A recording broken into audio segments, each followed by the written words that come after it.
Good morning everyone. आज के इस नए पॉडकास्ट में we are with doctor Sachin Ladda sir. He is the director of MU Ideas Foundation, university of Mumbai. Sachin Ladda sir has more than 20 years of experience into education. अब तक हजारों बच्चों को career counselling, startup ideas, execution, funding तक help करते हुए उन्होंने एक सक्सेसफुल स्टार्टअप बनाने का एक बहुत बड़ा योगदान इस देश के लिए किया है। डॉक्टर सचिन सर आने वाले वर्षों में बहुत बड़े प्लान्स लेके चल रहे हैं। तो आइए सुनते हैं एमयू आइडियाज के क्या प्लान्स हैं और सचिन लड्डा सर ने युवाओं के लिए और उनको उद्यमिता की ओर लेके जाने के लिए क्या सोचा है। Welcome Sachin sir. नमस्कार sir, Ashka. Thank you so much for this opportunity. Yes sir. So sir, सबसे पहला क्वेश्चन, आपके बारे में हमने बहुत कुछ सुना है, तो आपका जो एजुकेशन का जर्नी था वो कैसे स्टार्ट हुआ और आपको एजुकेशन या स्टार्टअप में काम करने के लिए किससे इंस्पिरेशन मिला? जैसे मैं दूसरा वाला सवाल पहले लेता हूँ। स्टार्टअप और इंस्पिरेशन की जब बात करते हैं, आई बिलोंग्स टू मारवाड़ी कम्युनिटी, ठीक है। सो ब्लड में ही बिजनेस है। सो देखने का नज़रिया बचपन से वही रहा है। Yes right. जहाँ तक क्वालिफिकेशंस और एजुकेशन की बात करूँ तो मैं एक सर्वसाधारण विद्यार्थी जिसको 50% 12th में था। उसके बाद डिप्लोमा किया, डिप्लोमा इन फार्मेसी। उसके बाद फार्मेसी के बाद का जो कंप्लीट जर्नी रहा है, वो एब्सोल्युटली स्कॉलर टाइप का जर्नी रहा है। मेरा पीएचडी बीआईटी रांची से हुआ है, ठीक है। और साथ में मुझे बता दीजिए, हर्ष होगा, करीब करीब 12 पेटेंट मेरे नाम पे रजिस्टर्ड है। ओके। सो उसी उसी जर्नी को ध्यान में रखते हुए बहुत सारे बच्चों को मैं करियर काउंसलिंग मेरे अपने रीजन विदर्भा रीजन में करता हूँ, राइट। स्टार्टअप की अगर हम बात करते हैं तो स्किल में करीब करीब 7 साल निकाले हैं। SNDT women's university Premleela Vitthaldas polytechnic में मैं प्रिंसिपल रहा हूँ, ठीक है। तो वहाँ 7 साल तक 10 कोर्सेज से 27 कोर्सेज तक हमने लेके गए हैं, वाह, ठीक है, जो एब्सोल्युटली स्किल बेस है। नेशनल एजुकेशन पॉलिसी के इम्प्लीमेंटेशन की जब हम बात करते हैं तो आप पाओगे, आप देखोगे कि एसएनडीटी में, उस पॉलिटेक्निक में वो एनईपी एब्सोल्युटली इम्प्लीमेंटेड है, ठीक है। हम बीओ कोर्सेज चलाते हैं, हम पॉलिटेक्निक कोर्सेज चलाते हैं, जहाँ पर स्किल कंपोनेंट एक इम्पोर्टेंट कंपोनेंट बोल के वर्कआउट होता है। सो स्किल को ध्यान में रखते हुए फिर स्किल और एंटरप्रेन्योरशिप को आप अलग नहीं कर सकते, राइट, ठीक है। सो स्टोरी अब जब बतानी है, आपको मोटिवेट करना है, आपको मीनिंगफुल इम्पैक्ट क्रिएट करना है, तो इन दोनों को एक कॉइन का पार्ट अगर बनाते हैं, one is skill, another one is entrepreneurship. Yes sir. Right. So उस एंटरप्रेन्योरशिप जर्नी को स्टार्ट करने के लिए मैं सोलापुर यूनिवर्सिटी में डायरेक्टर इंक्यूबेशन इनोवेशन लिंकेजेस बोल के ज्वाइन किया, ठीक है। तो रूरल एंटरप्रेन्योरशिप मतलब उस पर्टिकुलर जर्नी, 2 साल के जर्नी का मेरा जो मोटो था वो ये था, empowering rural youth through entrepreneurship. Yes sir. Yes. ठीक है। सो 2 साल के अंदर में हमने सोलापुर स्टार्टअप यात्रा निकाली, जिसके अंदर अंदर बहुत सारे प्रोग्राम्स वर्कआउट किए, एक 15,000 लोगों तक हम पहुंचे, ठीक है। सो वहां से फिर यूनिवर्सिटी ऑफ मुंबई ज्वाइन किया दिसंबर 23 में। यस। ठीक है। एक एक वन मोर टाइम, आपकी जो व्यूअर्स है, जो यंग पीढ़ी है, आजकल बड़ा वो हैशटैग का माहौल चल रहा है, ठीक है। सो आपके yummy ideas foundation incubation centre का हैशटैग जो है ना, rural idea urban innovation. Yes. So हम लोग मिक्स टाइप के पर्सन है। Yes sir. सो कोई अगर सोचता है कि यूनिवर्सिटी ऑफ मुंबई का ये इंक्यूबेशन सेंटर सिर्फ अर्बन को कैटर करता है, नो सर, ये अर्बन के साथ साथ रूरल को भी कैटर करता है, यस। राइट। उस हैशटैग में सब कुछ लिखा है सर। नहीं, राइट सर, राइट। सो करीब करीब अभी तक अगर आप बात करोगे, 1,500 के करीब करीब आइडियाज को अभी तक मैं सुना हूँ, ठीक है। मोर देन 15,000 बच्चों तक हम पहुंचे, वाओ। राइट। सो इस ढंग से हम लोग शुरुआत की है। और ये जो एंटरप्रेन्योरशिप का जो कारवा है, अब लोग बोलते हैं कि भाई तू अच्छा काम करे, काम आप अच्छा करते हो, आप एक सिर्फ टास्क लेते हो, लेकिन आपका जो सराउंडिंग होता है ना, वो आपको मोटिवेट करता है। बहुत सारे लोग जुड़े हैं।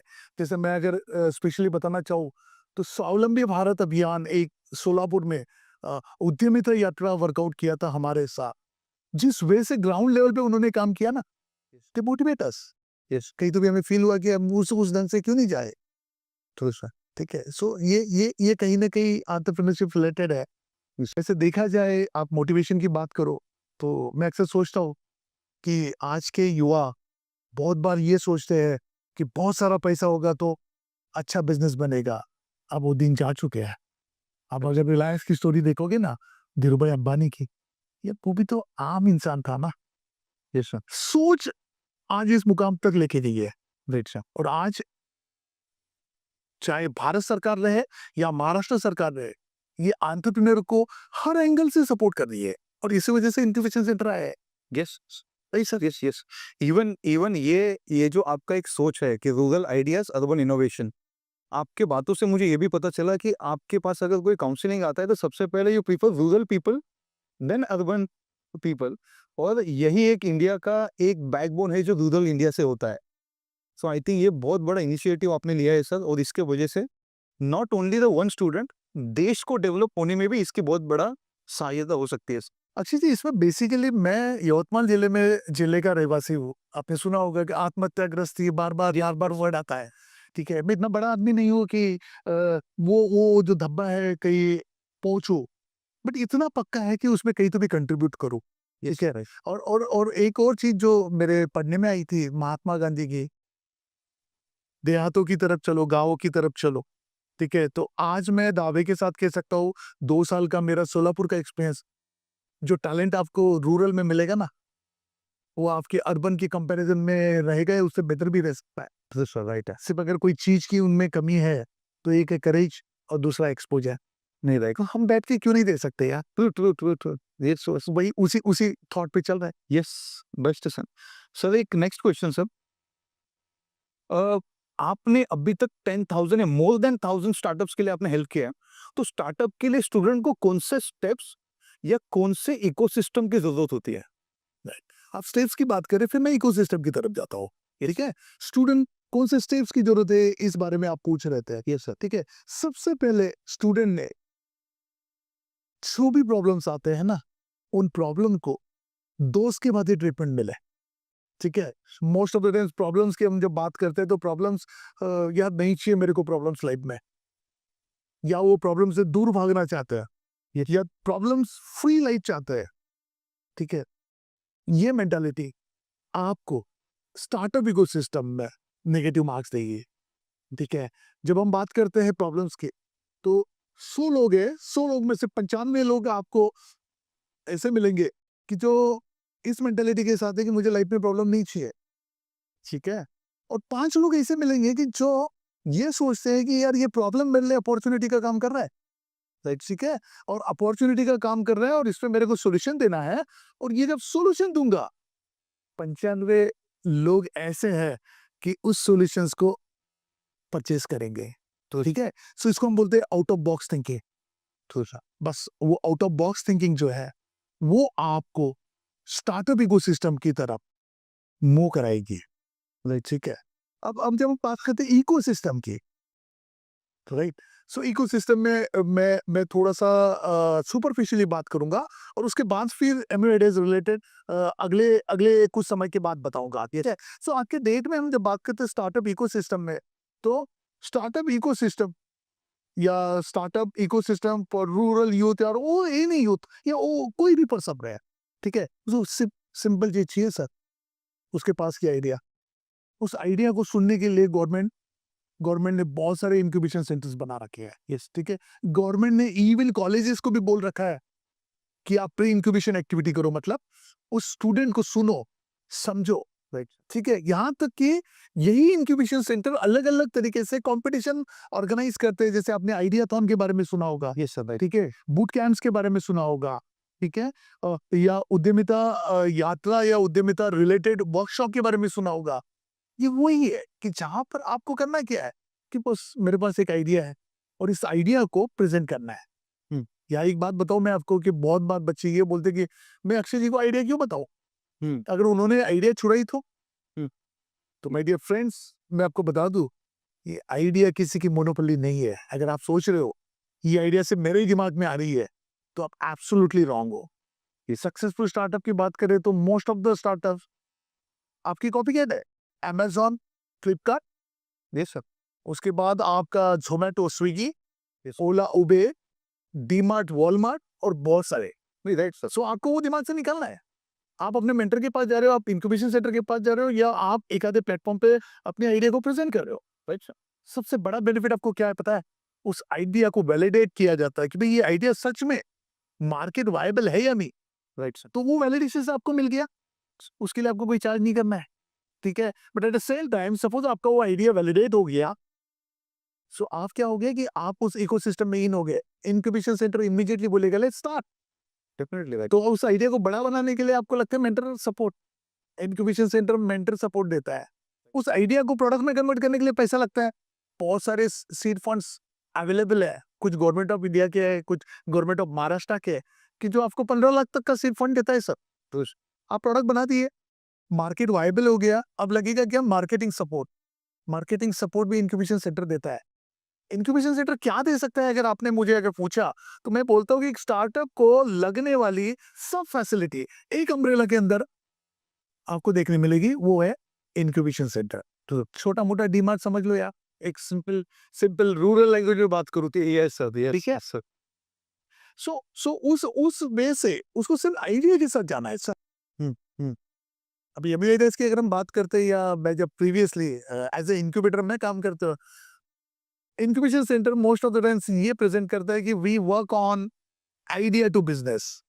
Yes sir. लेकिन मुंबई यूनिवर्सिटी का इंक्यूबेशन सेंटर या एज ए इंक्यूबेटर मैं अक्सर बोलता हूँ कि we work on no idea to business. अब नो आइडिया टू बिजनेस मतलब अवेयरनेस हो गया, आइडिया कहाँ से लानी है ये आपको बता दिया, यस सर। फिर आप वो आइडिया के साथ शॉर्ट लिस्टिंग आइडियाज के साथ हमारे पास आते हो, हम उसको बड़ा करते हैं और देन बिजनेस में कन्वर्ट होता है, ठीक है। सो सिर्फ out of box thinking, right right important है।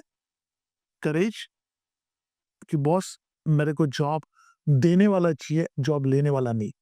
Right sir. ये दो माइंडसेट्स के साथ जाओ तो मुझे लगता है कि जिस वे से पिछले 5 साल में भारत सरकार और महाराष्ट्र सरकार काम कर रही है ना, absolutely entrepreneurship favour ecosystem create हुआ है महाराष्ट्र में, तो सर ये बोल सकता हूँ मैं। Yes yes. Even sir, even जो मेक इन इंडिया का जो वाव चल गया इंडिया में, मुझे लगता है कि अभी अगर हमने देखा होगा कि डोनाल्ड ट्रम्प का एक लास्ट वीक का स्टेटमेंट था, if you want to sell iPhone in US, you should manufacture in US. बल्कि आईफोन 16 इंडिया में बना है और एक्सपोर्ट हो रहा है। Right. So now countries like US are getting genius because everything is now getting manufactured in India. Samsung India में बन रहा है सर, स्कोडा जैसी कंपनी जर्मनी की इंडिया में बना के गाड़ी बाहर बेच रही है। तो जो अपने देश का, मोदी जी का जो मेक इन इंडिया का सपना था, अभी पूरा हो रहा है। आप सपने की बात कर रहे हो सर, मैं तो बोल रहा हूँ कॉपी कैट कर रहे हैं।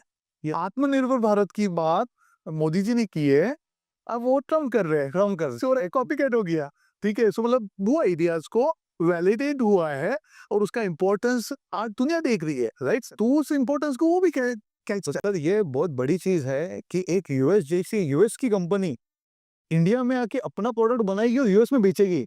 ऐसा मुझे लगता नहीं हिस्ट्री में आज तक कभी हुआ होगा। बराबर आपने सही कहा सर। और एट द सेम टाइम ये सब होते वक्त आज दुनिया देख रही है, जो मार्केट इंडिया का है ना, वो कहीं पर भी नहीं है सर। 100%। सो कस्टमर रिस्पेक्ट के इसमें आईफोन आज यहाँ मैन्युफैक्चर करने के लिए तैयार है, यस। ठीक है। सो उस थॉट को मुझे लगता है मोदी जी ने बहुत अच्छे से समझा ना, तभी तो आत्मनिर्भर Bharat, stand up India, skilling India, ये कंसेप्ट वहीं से आया है ना सर। Right right right. नहीं नहीं सर, ये तो डेफिनेटली होना चाहिए। सर एक मैं स्टूडेंट को लेके सवाल पूछूंगा, स्टूडेंट के लाइफ को लेके सवाल पूछूंगा। जनरली क्या होता है कि हमारे पास एमबीए के बहुत बच्चे आते हैं, सीईटी पढ़ते हैं, उसके बाद में एमबीए करते हैं।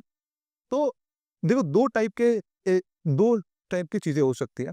एमबीए के बाद बच्चों ने डायरेक्टली बिजनेस करना चाहिए, कि उनको जो बिजनेस करना है उस चीज में, उस कंपनी में नौकरी करके सीख के बाद में बिजनेस करना चाहिए? आपको क्या लगता है? इसके पहले एक छोटा सा ब्लंट स्टेटमेंट दूंगा मैं, माइट बी वो आपके पॉडकास्ट में गड़बड़ कर देगा। Yes sir. ठीक है, most of the times MBA की बात करते तो you called it as a B school, yes sir. Business school. Business school. In true sense it's a C school sir. What that C stand for? Common sense school. अब common sense की अगर हम बात करते हो तो आप बहुत बार क्या बोलते हैं, सर यार ये क्या बात हुई, कॉमन सेंस तो होता है। सर कॉमन सेंस आज के टाइम पे बड़ा रेयर है सर। तो ठीक है, सो मुझे ऐसा लगता है कि बी स्कूल एक्चुअली उस पर ज्यादा काम करे, और most of the B school वो उस वजह से काम करती है।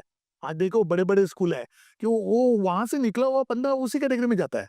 अब आपका जो सवाल था कि उसने क्या करना चाहिए, ठीक है। अब जब हम बात करते हैं sir business, it's all about risk. ठीक है, रिस्क टेकिंग एबिलिटी आपकी जितनी ज्यादा है उतना ज्यादा पोटेंशियल आपका बिजनेस सेंस रहेगा। ठीक है, सो उस एंगल से अगर हम बात करते हैं तो जस्ट कंसीडर एक बैकग्राउंड, एक कंसेप्ट चलता है ऐसा। डॉक्टर का बच्चा डॉक्टर, इंजीनियर का बच्चा वो कुछ नहीं कर सकते हम लोग उसको। तो अगर प्रॉब्लम या बैकग्राउंड शेक की अगर हम बात करते हैं ना सर, तो उस केस में दो दो कम्युनिटी में डिवाइड करते हैं, एक बिजनेस कम्युनिटी, एक नॉन बिजनेस कम्युनिटी और सैलरीड कम्युनिटी है। ठीक है, सो मुझे ऐसा लगता है कि सैलरीड कम्युनिटी ने, अगर सैलरीड कम्युनिटी बैकग्राउंड मेरा है तो मैंने एटलीस्ट 2 साल किसी स्टार्टअप में, जहां पर ग्राउंड से लेके अब तक का एक्सपीरियंस मिले। हाँ, हम बड़ी कंपनी की बात करें तो एक देश दिया जाता है ऐसा, उतना ही उसके बाहर दुनिया नहीं है उसकी। लेकिन एक स्टार्टअप में जब आप जॉब करते हो ना सर, तो वही क्लर्क है, वही डिलीवरी बॉय है, सब कुछ वही है। सो ए टू जेड का ट्रेनिंग मिल गया उसको वहां पर। 2 साल के ट्रेनिंग के बाद वो अगर स्टार्टअप इकोसिस्टम में एंटर करता है, मीनवाइल 2 साल में उसने कोई बैकग्राउंड बनाना चाहिए अपने लेवल पे, अपने आइडिया पे सुपरफिशियली काम करना चाहिए। ठीक है, सो वो ज्यादा सक्सेस की तरफ लेके जाएगा। तो that's one thing. Then business community की अगर हम बात करते हैं तो बेसिकली बैकअप है सर।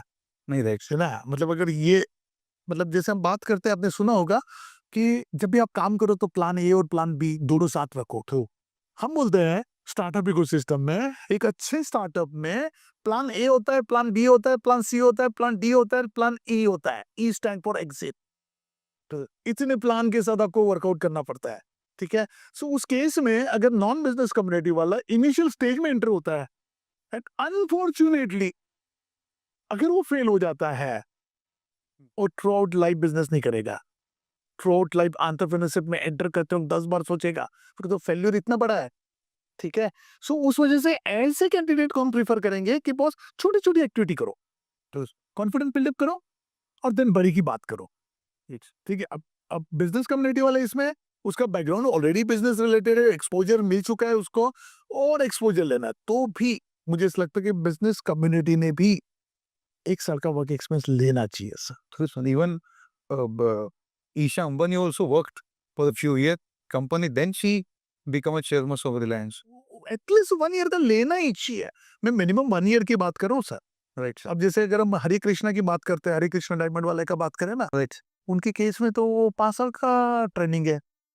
मतलब वो आपको हर डिपार्टमेंट में क्या करते हैं बड़े लोग, रिलायंस में ईशा अंबानी की बात करें ना, आपको क्या लगता है उनको हर सेक्शन में 2-2, 3-3, 4-4 महीने ग्राउंड लेवल पे काम करवाया है सर। Right.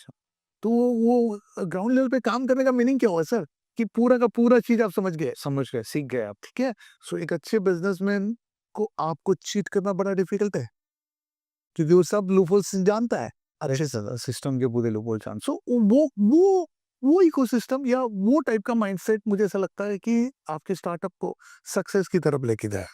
राइट। सर आप सिंस आप स्टार्टअप इंक्यूबेशन में आप इतने सारे स्टार्टअप्स आज तक अपने खड़े किए हैं, सर एक बहुत थोड़ा सा एक डिफरेंट क्वेश्चन है सर, आपको क्या लगता है ये देश चलाने वाला पॉलिटिशियन होता है कि बिजनेसमैन होता है? क्या बिजनेसमैन के अलावा कोई देश चल सकता है सर? आइडियली देखा जाए ना, आप बड़ा ट्रिकी क्वेश्चन पूछा है। वो बड़ा यूपीएससी टाइप का क्वेश्चन मुझे लग रहा है। ठीक है, सो बेसिकली दोनों they are the part of coin. Yes sir. जैसे पॉलिटिशियंस आपका फ्रेमवर्क बनाने का काम करता है और बिजनेसमैन आपका इकोनॉमी को मेंटेन करता है। Yes sir. दोनों भी इक्वली इंपॉर्टेंट। लेकिन सर अगर हम देखेंगे साउथ अफ्रीका हो गया, बाकी कंट्रीज हो गए, they don't have a big businessman like Ambani, Adani और दिस टाटा एंड बिरला। सो अपने यहाँ पे अंबानी 5 लाख लोगों को रोजगार देता है, ठीक है, टाटा में लाखों लोग काम करते हैं, ठीक है, जो मुझे लगता है कि इनके वजह से भी अपने देश जो 4th लार्जेस्ट इकोनॉमी है उसके पीछे ये लोग भी है सर। सवाल ही नहीं आते सर। ये है तो उसके साथ में एक और चीज ऐड करूँ, पॉलिटिशियन भी है। Yes sir. राइट। आखिर में पॉलिसी बनाने वाले यही है डेफिनेटली। भाई अगर आपको यहाँ पर वर्कआउट करना है तो यहाँ के लोकल बंदों को आपको जॉब देना पड़ेगा है ना। आज के डेट में। अगर हम देखेंगे कि हमने ये भी देखा है कि जो यूथ इवन हार्वर्ड से नहीं है, आईआईएम से नहीं है, उसने अच्छा स्टार्टअप बनाया हुआ है, बट आज के डेट में जो ये मोबाइल एप्लीकेशन जैसे जंगली रम्मी का आप एग्जांपल लो, लाखों यूथ उस पर रम्मी खेल रहे हैं सर। पढ़े लिखे नहीं है, वो बहुत कुछ कर सकते हैं, लेकिन अपने समय का 5 से 6 घंटा उस पर रम्मी खेलते हैं। सर आपका क्या सजेशन होगा उन यूथ के लिए, उन बच्चों के लिए जो अपना समय इस चीज़ में वेस्ट कर रहा है? एक डिस्क्लेमर देना चाहूँगा कि ये जो कमेंट मैं पास कर रहा हूँ पर्सनल ग्राउंड पे पास कर रहा हूँ, इनक्यूबेटर ग्राउंड पे नहीं। यस सर, ठीक है, आप समझ लीजिए। Yes sir. इस तरह के स्टार्टअप को मैं सपोर्ट करना पसंद नहीं करूँगा। राइट सर, ठीक है, बिकॉज़ मेरा अपना मानना है कि स्टार्टअप इकोसिस्टम या इनक्यूबेटर में कहीं तो भी जो सॉल्यूशन देना है युवाओं को, ठीक है? वो इस ढंग से देना है कि वो अपने पैर पे खड़े हो, ना कि वो नीचे गिरे, राइट सर, ठीक है? जब हम बात करते हैं जंगली रम्मी और ये ड्रीम 11 या और कोई ये जो भी चीज़ें हैं, ठीक है? उनका थॉट कुछ और है, राइट सर, तो मुझे लगता है कि उसमें मैंने बात करना ठीक नहीं है, right sir, right? Even they don't deserve कि आप उनके नहीं, मुझे बात करना भी ठीक नहीं है, बट ये पक्का है कि जो सोसाइटल इम्पैक्ट क्रिएट करे, मीनिंगफुल इम्पैक्ट क्रिएट करे, उन्हीं चीज़ों को मैं पर्सनल लेवल पे सपोर्ट करता हूँ। और रेस्ट अदर थिंग के लिए मेरा नॉलेज बहुत छोटा है, मुझे नहीं समझ में आता है। Yes sir. सर एक investment related question, how much investment is required to start a startup और स्टूडेंट उस वो पाने के लिए उसको क्या करना चाहिए? देखिए, सिंपल चीज़ बताऊँ आपको ये questions most of the times मेरे पास आने वाले स्टूडेंट कम्युनिटी पूछते रहते हैं। यस, ठीक है? और आपने ये भी देखा होगा कि आपका अपना भी एक्सपीरियंस रहा है स्टार्टअप इकोसिस्टम में। आपने ये देखा होगा कि इंक्यूबेटर को वो फंड गिविंग बॉडी की नज़र से देखते हैं। राइट सर, ठीक है?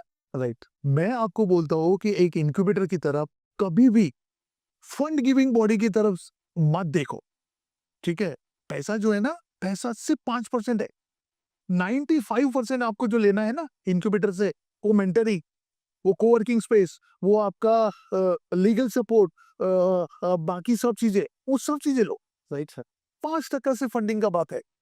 मैं आपको बताऊँ अगर आपका आइडिया अगर उस टाइप से नर्चर हो गया ना, लाइन खड़ी है सर इन्वेस्टर की, जो आपके पीछे चलेंगे। राइट सर, ठीक है? तो बहुत ज़्यादा दूर की ज़रूरत नहीं है सर। बीइंग एकेडमिशियंस, ठीक है? मैं एक स्टार्टअप में एक फिनटेक स्टार्टअप में 15 लाख रुपए इन्वेस्ट किया था as a angel investor. Yes, ठीक है? 2019 की बात है सर। मेरे को 40% एनुअल रिटर्न मिला। एज़ ऑफ नाउ मेरे पॉकेट में as a family angel investor 50 lakh तो मेरे पास ही पड़े हैं sir on personal ground. Wow! अच्छे एरियाज़ में मेरे जैसा अगर इन्वेस्ट कर रहा है तो मेन बड़े इन्वेस्टर वो तो पड़े हैं सर। नहीं, नहीं, राइट, राइट, अभी आपने देखा होगा पिछले साल ही 100 एक्सक्लूसिव सामने से आया हमारे पास कि सर एक walk in university of Mumbai रखता है। यस सर, तो इन्वेस्टर के बारे में आप बहुत मत सोचिए सर, पैसा आएगा, पक्का आएगा। आपको अगर कुछ काम करना है ना, तो उस आइडिया पे काम करो। मैं यहाँ पर आपके युवा लिसनर के लिए एक स्टेटमेंट दूँगा। अ, आपने बदमाश कंपनी मूवी देखी होगी सर? यस, राइट, बदमाश कंपनी मूवी में शाहिद कपूर ने एक डायलॉग चिपकाया था सर। बहुत बड़ा बनने के लिए बहुत सारे पैसों की ज़रूरत नहीं होती है, एक अच्छे आइडिया की। राइट, अगर उस मूवी को देखोगे नेगेटिव पार्ट मत लेना उसका, पॉजिटिव पार्ट लेना कि किस ढंग से आउट ऑफ बॉक्स थिंकिंग के बेसिस पे वो बड़ा बना, राइट, राइट? हम जब बात करते हैं हमारे पास कोई इंक्यूबिटी आता है, स्टार्टअप आता है तो हम सबसे पहले बोलते हैं कि बेटा एक काम करो, तुम जिस आइडिया पे काम कर रहे हो ना उस आइडिया पे इनिशियल इन्वेस्टमेंट तुम्हारा पॉकेट मनी होना चाहिए। ट्रू, ठीक है? पॉकेट मनी खत्म हो गया, फ्रेंड्स एंड फैमिली। सेकंड, तब तक तुम अपने आप को इंक्यूबेटर के साथ जॉइन कराओ, कंपटीशन के लिए रेडी रहो। जैसे एमएसएमई 15 लाख रुपए तक का ग्रांट देता है सर, देता है सर, राइट, ठीक है? तो उस कंपटीशन के लिए वर्कआउट करो। कंसीडर करोगे आपको आने वाले समय 15 लाख रुपए मिल गए और प्रोटोटाइप मार्केट वैल्यू प्रोडक्ट तक कवर हो गया, कन्वर्ट हो गया। उसके बाद आता है मुद्रा लोन, यस सर, ठीक है? मुद्रा लोन के बाद एक फंड चलता है sir, startup India seed fund, yes sir, ठीक है? जो आपको स्केल अप करने के लिए प्रोवाइड किया जाता है eight reasonable cost. Government of India का फंड है सर, यस सर, ठीक है? वो होने के बाद इन्वेस्टर के पास जाओ। And that's my sincere request to your listener जो स्टार्टअप इकोसिस्टम में एंटर कर रहे हैं। आज के डेट में क्या होता है कि हमारे बहुत सारे आते हैं। मैंने मैंने इनिशियल स्टेज पे किसी भी इनक्यूबिटी को हम बोलते नहीं है कि आप इन्वेस्टर को पीच करो। ये रीजन बहुत सिंपल है सर। अरे अभी तक वो प्रोडक्ट उस ढंग का बना ही नहीं है, उसके पहले आप इन्वेस्टर के पास चले गए। Yes sir, right sir, definitely, वो इन्वेस्टर आपको कम पैसे में ज़्यादा स्टेक ले लेगा। Definitely right sir. तो क्या जरूरत, थोड़े दिन में वो कंपनी एक्वायर कर लेगा 100%। तो उस एंगल से अगर हम बात करते हैं तो पहले वो इन्वेस्टर बाद में आने दो। Yes. मतलब प्री आईपीओ के पहले इन्वेस्टर्स आने दो। हाँ, गौर करो, आप देखो बड़े-बड़े स्टार्टअप फाउंडर का स्टेक कितना परसेंट है? सिंगल डिजिट है सर। राइट सर, देखा है इन्वेस्टर का बड़ा है। इन्वेस्ट हो गया बड़ा है। राइट। अब बहुत सारे स्टार्टअप में मेरा एक रिलेटिव है जो करीब-करीब 1000 करोड़ का इन्वेस्टमेंट फंड हैंडल करते हैं। वो सिंपली क्या कहते हैं कि हम जब स्टार्टअप का पिचिंग सुनते हैं ना, हम ये सोचते हैं कि बहुत जन पंप अप करते हैं पैसा। देख, उनकी नज़र से एक्सपेंसेस है और स्टार्टअप की नज़र से वो इन्वेस्टमेंट है। सर एक लास्ट क्वेश्चन पूछना चाहूंगा कि आज तक के आपके लाइफ के एक्सपीरियंस में ऐसी कौन सी 3 इंपॉर्टेंट चीजें आप यूथ को बता सकते हो जो उनके लाइफ में बहुत इंपॉर्टेंट है? एक तो एटीट्यूड हो गया सर। यस, पूरा गेम एटीट्यूड पे ही चलता है। यस, ठीक है। आपके लाइफ की बात करो, सक्सेस की बात करो या और किसी चीज़ की बात करो, attitude absolutely at first number, right? आपका देखने का नज़रिया, सोचने का नज़रिया, that's one. The second thing अगर हम बात करते हैं तो मोस्टली मुझे ऐसा लगता है imagination, to submit, out of box thinking, right sir, ठीक है? कि मैं चीज़ों को डिफरेंट एंड से देखूँ, हम्म, राइट? द थर्ड अगर हम बात करते हैं, वो होता है डिसिप्लिन सर।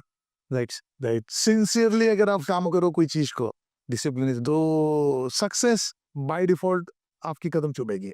ये 3 चीजें जनरली लाइफ में सक्सेसफुल या मीनिंगफुल आने के लिए लगेगी। यस सर, रही बात स्टार्टअप की, तो एक सिंगल लाइन स्टेटमेंट रहेगा स्टार्टअप में जो लोग एंटर करना चाहते हैं, never love your product, love your business. इस फिलोसॉफी पे एक स्टार्टअप ने काम करना चाहिए ये सक्सेसफुल होने के लिए। Yes sir. It's so sir I thank you so much.